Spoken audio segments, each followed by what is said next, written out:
Hello, it is I, Kent Brindley, a vintage animation and action figure nerd, with my personal top 10 episodes of Thundercats. Huh? Oh, alright. I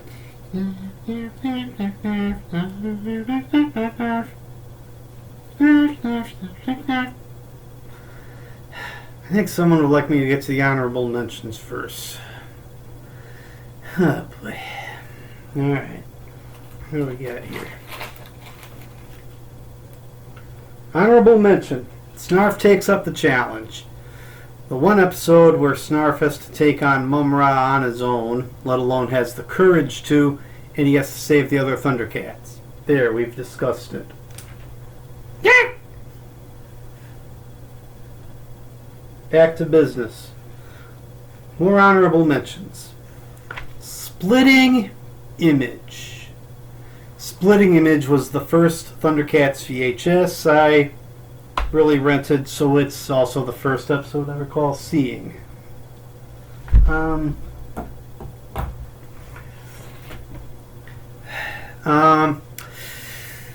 Mum-Ra uses a mold to replicate Panthro, and he summons the spirit of Hammerhand to infect the Panthro clone and to wreak havoc on the Wallow and to wreak all kinds of havoc, making Third Earthlings think the Thundercats went bad. The only group he really wreaks havoc with are the Wallows, so apparently the Wallows are pretty higher up on the chain of Third Earthlings. That and Hammerhand is not dead. He makes several appearances after his first appearance, and yet Mum-Ra summons his spirit from the depths to infect the Panthro clone and give it life.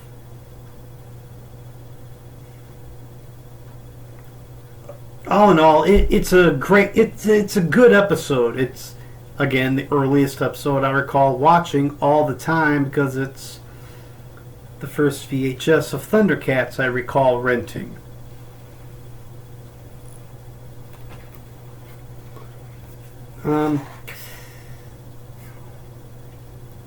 Lion-O has to use the Sword of Omens to expose which is Panthro and which is the fake.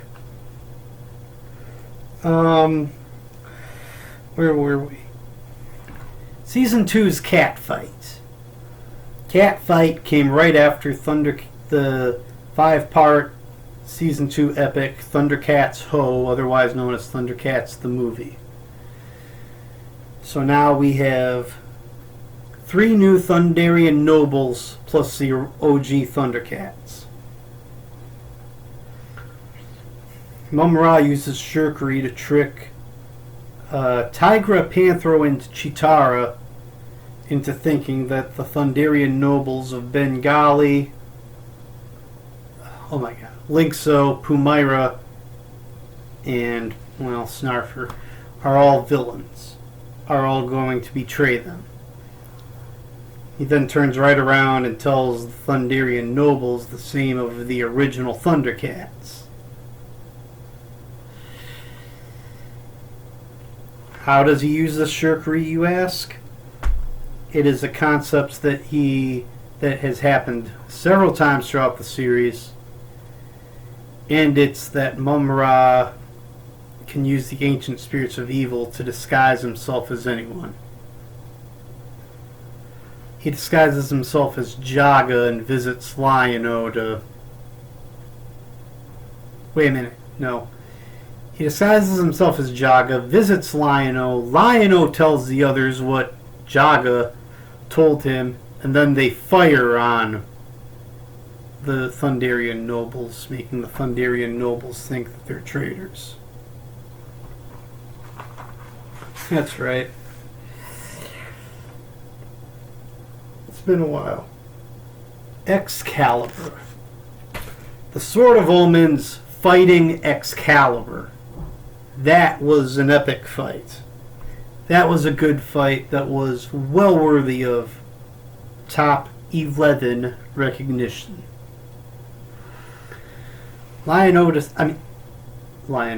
Mum-Ra disguises himself as King Arthur, visits Lion-O and the Thundercats, and in gratitude over their hospitality, he promptly dismisses Lion-O and the Sword of Omens. Lion-O's ego has gotten him into trouble before, and it gets him into trouble now. He is still a lot younger than he looks. I mean, Lion-O's spirit is still a lot younger than his body, if that makes any sense. It will in a moment. So yeah, that's all that it took for the Sword of Omens to clash with Excalibur. And that was a battle, mind you.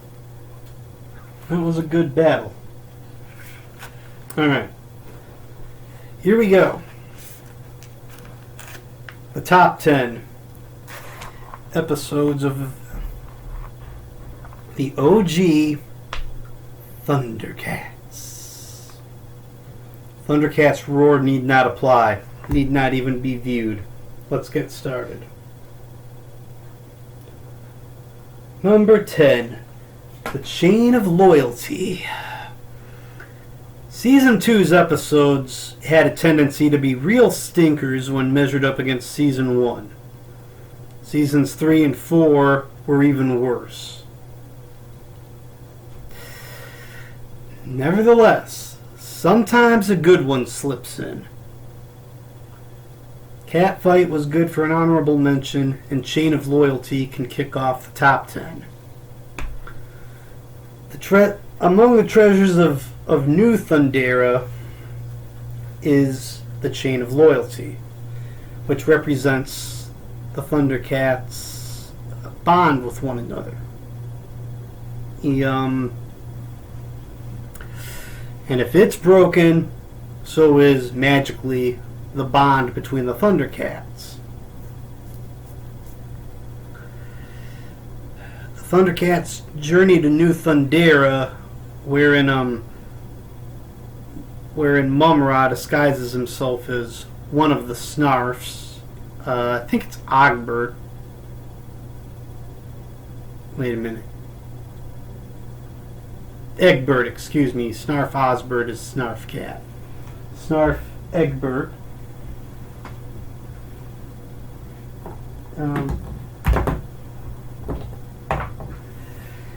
And for some unknown reason, they let him journey with them. And then once Lion-O finds the chain, Mum-Ra does a dramatic reveal and taunts him. He tricks Lion-O into letting Mum-Ra destroy the chain. Henceforth, all of a sudden, the Thunder Kittens are fighting one another, Tigra and Chitara are at odds, and Panthro is just waiting out Lion-O to settle a score of who he thinks is better. And it's up to Lion-O to restore the Chain of Loyalty, which, by the way, he allowed Mum-Ra to break.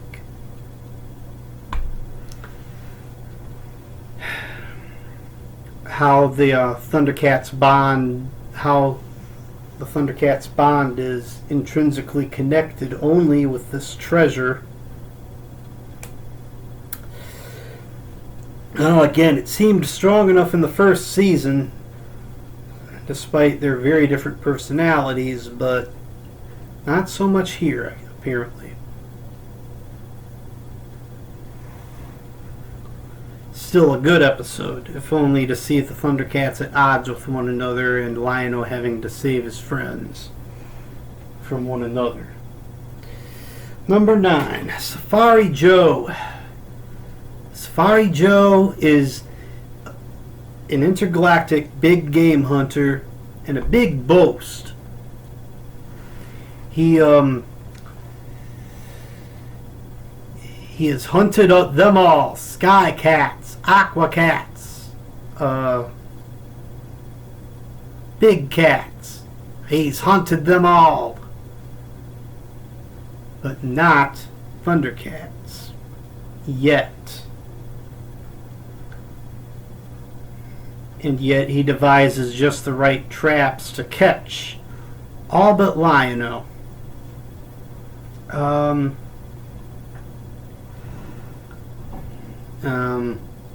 Okay, fine. All but Lion-O and Snarf. Fine.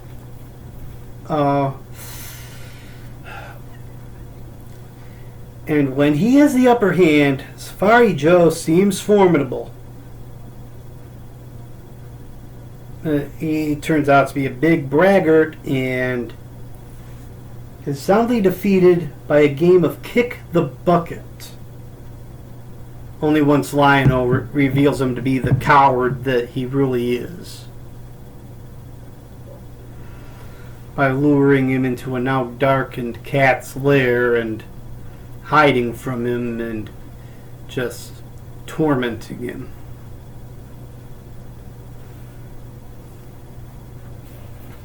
Well, that's Safari Joe. Number 8, the Thunder Cutter. Thundercats had a lot of good allies on Third Earth. I mean, there were the warrior maidens of... oh my goodness. The Treetop Kingdom. I think that's all it's called. There were the warrior maidens of the Treetop Kingdom, Termagar the Tuska, the Snowman of Hook Mountain, Mandora the Evil Chaser, she's always fun to see again, and then there's Hachiman the Samurai. Hachiman the Samurai and his sword Thunder Cutter are by far my favorite of the Thundercat allies on Third Earth.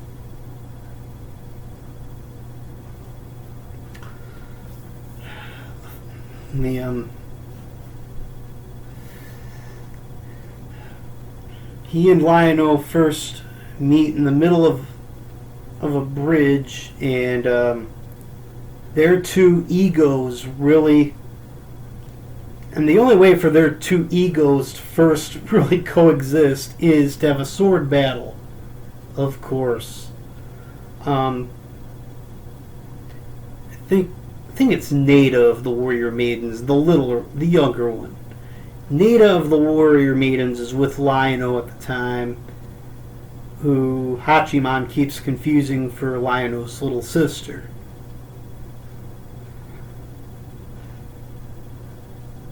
And constantly calling Lion-O a mere boy in the presence of a man. Again, Lion-O's body is that of an adult. His spirit is still very much that of a child. He can be an egotistical guy.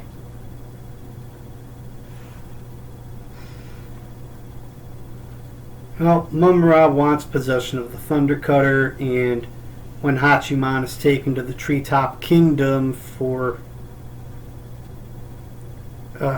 reasons, I don't... oh, he wasn't a captive. I think they were literally staying in the Treetop Kingdom overnight for some reason.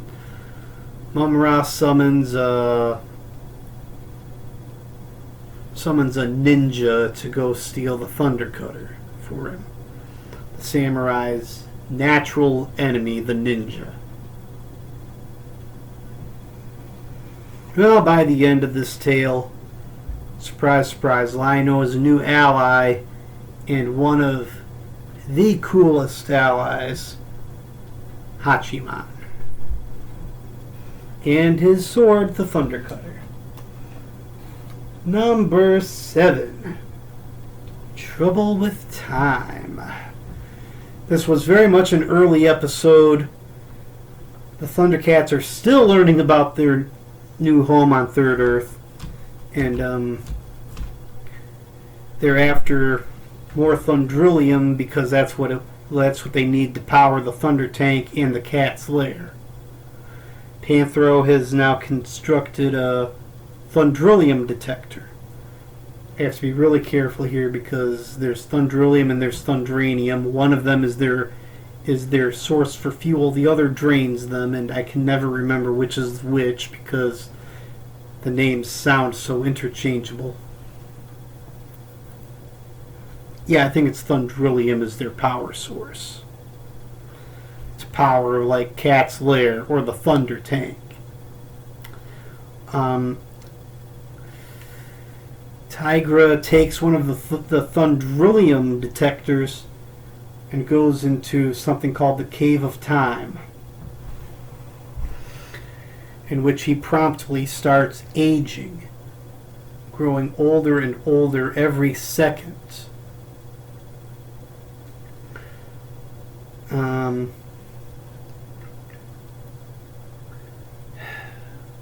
not sure if this is where they first meet the warrior maidens too. But they do play a big part here. Hang on. Yeah, I'm pretty sure it's at least where Lion-O first meets Willa, if not Nada. So they first start meeting the warrior maidens, I'm almost positive.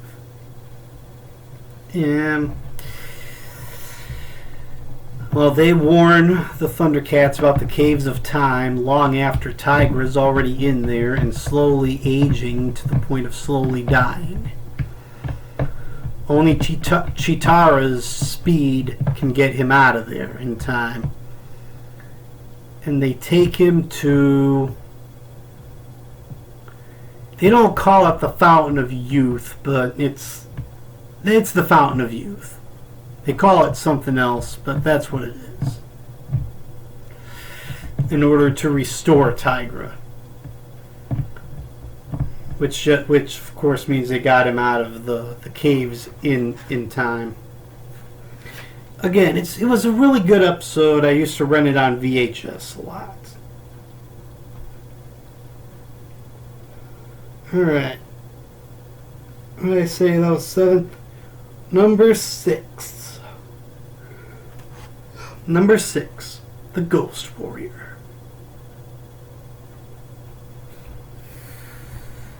A pair of Balkans who are kind of timid goat, sheep, humanoids. Yeah, I'm sure they're called the Balkans. Wander into a cave and they start messing around with what looks like a tomb, and then they read the inscription on the tomb not to mess with it. Along come the ghost of Groon the Destroyer, a renegade Thundercat and a former ally of Jaga's. What he's doing on Third Earth, I don't quite recall. Anyway, Groon starts, haunting and tormenting the Thundercats. Because as a former Thundercat, he can do that. It takes Lion-O summoning the spirit of Jaga and then handing the spirit of Jaga back the Sword of Omens for Jaga and Groon to hash out their differences one final time. And that alone is good enough to make the Ghost Warrior number 6.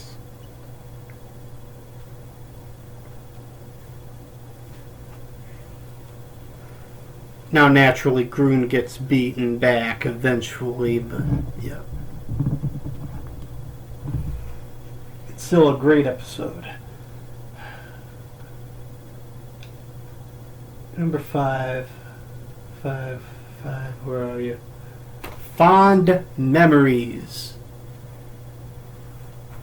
The end of Season 1. Mum-Ra uses living pictures to summon back Safari Joe, Slythe, Arachna, the Queen of... Spidera, the Queen of 8 Legs, I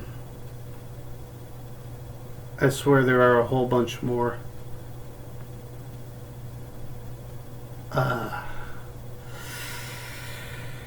But he sets up these portraits, these living images, in a museum shaped, in a museum type display honoring the Thundercats, and uses the disguise of Dr. Dometone to lure Lion-O there, long after his friends have already been captured. Ritaro was another of the living images.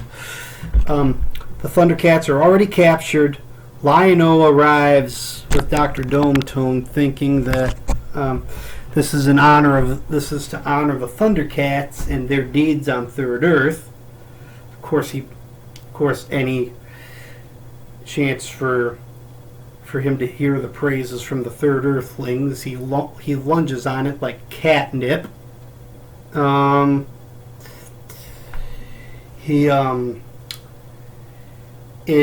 it all ends with Lion-O spying a giant statue of himself, mocking him as one-time Lord of the Thundercats. One time! Urgh! And Mum-Ra reveals himself to be, well, Mum-Ra the Ever-Living, and promptly injects himself into the statue. To wit, Lion-O must fight Lion-O. Now, Mum-Ra's a shapeshifter, and so what the statue's purpose is, I don't know.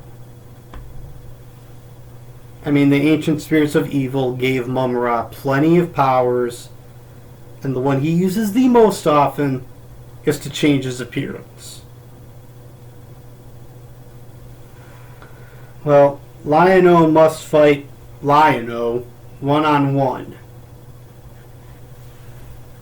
Only for the climactic battle to end with Jaga reminding Lion-O what Mum-Ra's weakness is, so Mum-Ra gets beaten back the same way he was always defeated in Season 1. Any reflective surface, and Mum-Ra's reflection is that of his mummified form, and that grotesqueness is enough to revert him back to his mummy state and weaken him.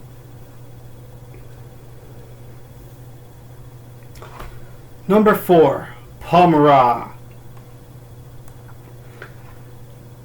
We have seen Mum-Ra the Mummy become Mum-Ra the Ever-Living a couple of times now.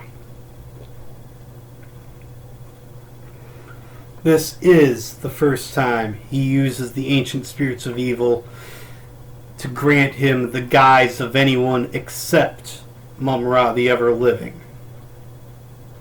Or Mum-Ra the Mummy,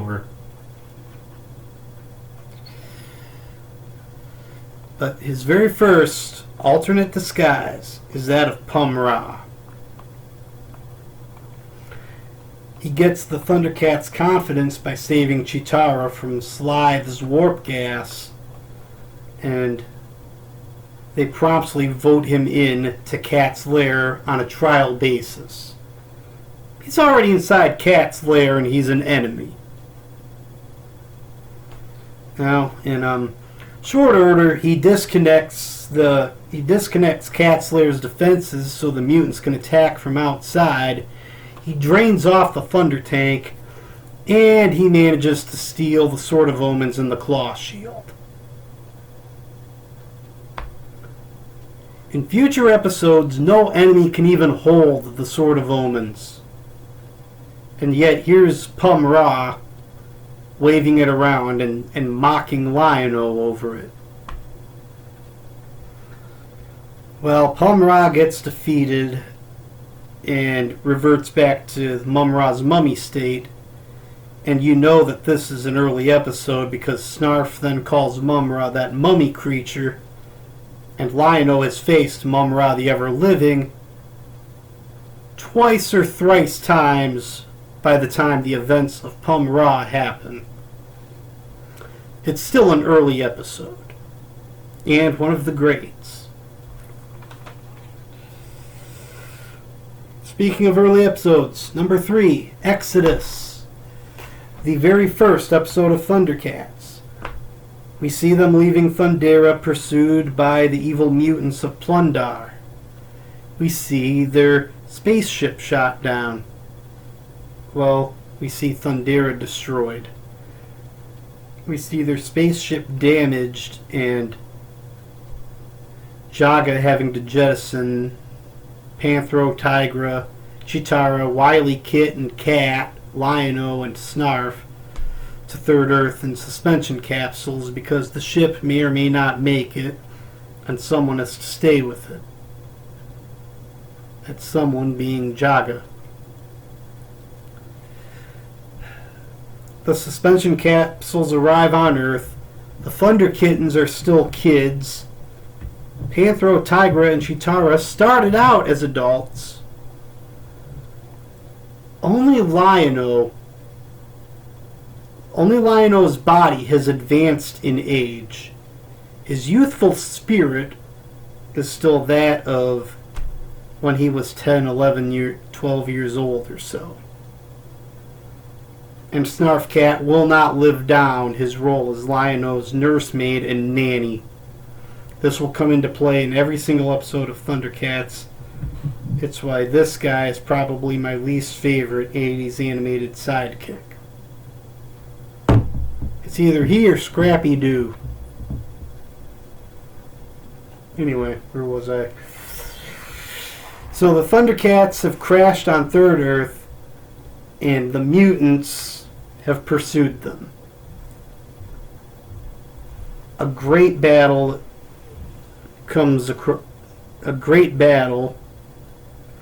is the response, because that is what the Thundercats and the mutants do.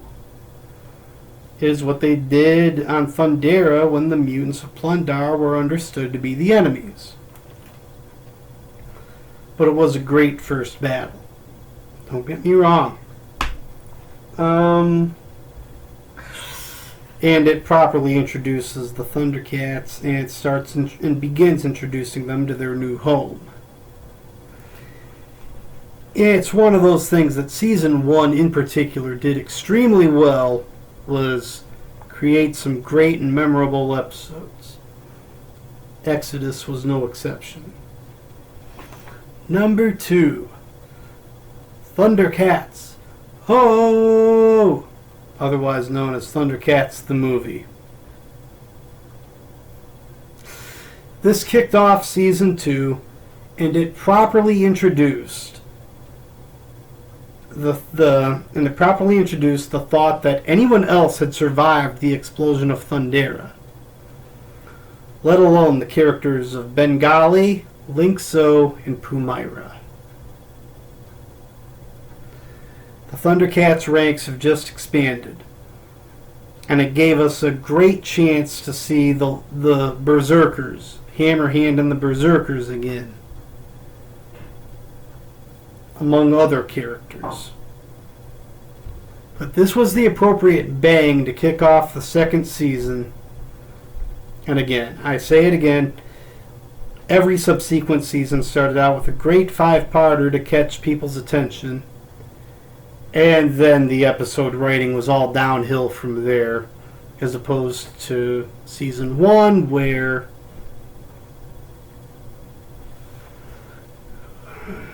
well over half of the episodes in Season 1 were very good. They were very memorable.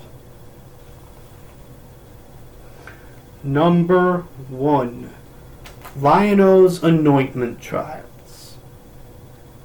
5 parts, and Lion-O must go up against begrudgingly must go up against all of the Thundercats to prove that he has earned his role as Lord of the Thundercats.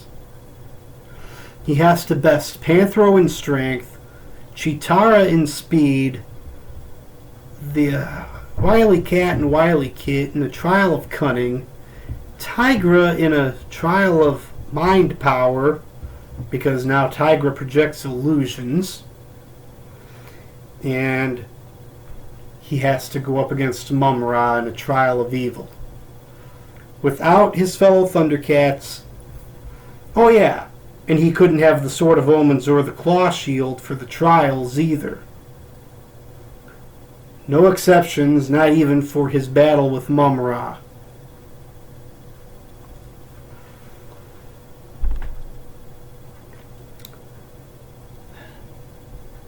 Now, the only problem with Lion-O's Anointment Trials was this was a 5-part epic, right?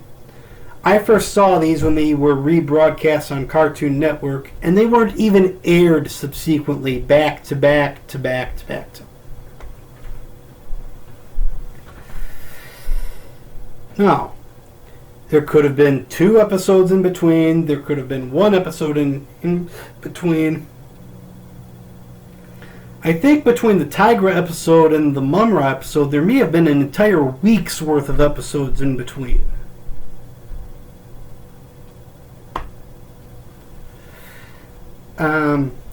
Obviously, in production order, Lion-O's Anointment Trials would have been run subsequently and run a Monday through Friday. In broadcast order, that was simply not the case.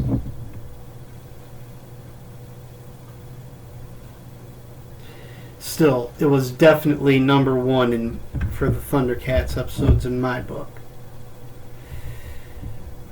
Because up until now, we all understood that Lion-O was the hereditary Lord of the Thundercats, as Claudius' son and the carrier of the Sword of Omens.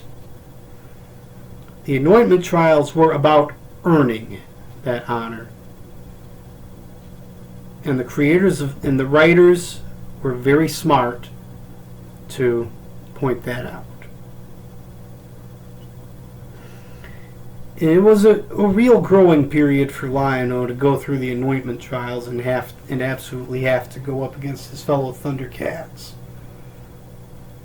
And they didn't like it any more than he did, but it was one last vestige of their home of Thundera. There you have it. My personal top 10 episodes of Thundercats. None of these lists are exclusive. It's not an official list. It's my opinions on Thundercats, when I have mentioned over and over again that I was a much bigger fan of Silverhawks.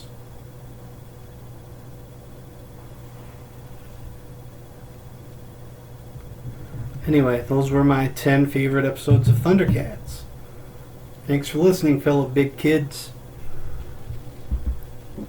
The vintage action figure and animation nerd out.